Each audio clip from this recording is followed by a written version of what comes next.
आज बात करेंगे सिस्टम डिजाइन के बेसिक्स की।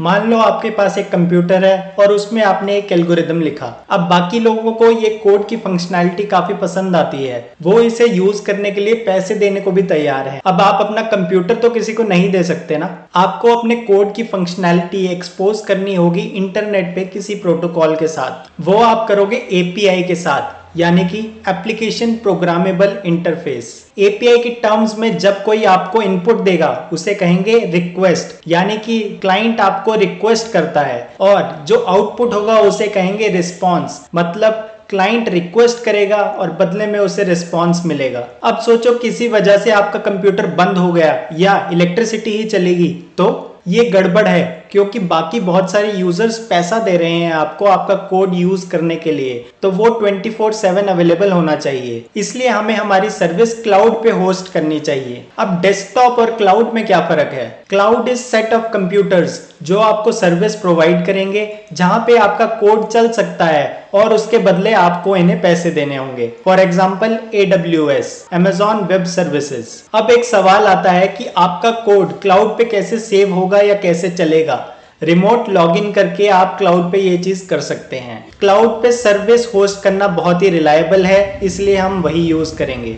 अब मान लेते हैं कि आपका जो कोड या एल्गोरिदम है वो बहुत ही ज्यादा फेमस हो गया है, बहुत सारे लोग इसे यूज करना चाहते हैं। ये हो सकता है कि आपका कोड जिस मशीन पे चल रहा है वो इतना सारा नया लोड हैंडल ना कर पाए। तो हमारे पास दो ऑप्शंस हैं, या तो बड़ी मशीन ले लें या बहुत सारी मशीन्स ले लें। इस प्रोसेस को कहेंगे स्केलेबिलिटी, मतलब the ability to handle more request. अगर हम बड़ी मशीन लें, फॉर एग्जाम्पल 8 GB रैम की जगह 12 GB रैम, ताकि वो और तेजी से रिक्वेस्ट को हैंडल कर पाए, इसे कहेंगे वर्टिकल स्केलिंग। जब हम मल्टीपल मशीन्स लें लोड को डिस्ट्रीब्यूट करने के लिए, तो इसे कहेंगे हॉरिजॉन्टल स्केलिंग। अब वर्टिकल और हॉरिजॉन्टल स्केलिंग के फायदे और नुकसान देखते हैं। Number 1, load balancing.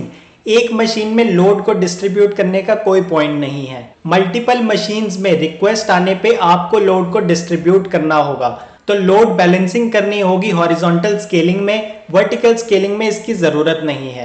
Number 2, single point of failure. Vertical scaling में एक ही मशीन है तो सिंगल पॉइंट ऑफ फेलियर का स्कोप है। हॉरिजॉन्टल स्केलिंग में मल्टीपल मशीन्स हैं, अगर एक मशीन खराब हो भी जाए तो बाकी और मशीन्स लोड को संभाल लेंगी, इसलिए हॉरिजॉन्टल स्केलिंग रेजिलिएंट है। Number 3, communication speed. Horizontal scaling में मशीन्स के बीच कम्युनिकेशन सर्वर कॉल्स के थ्रू होगी, जो कि थोड़ी स्लो है।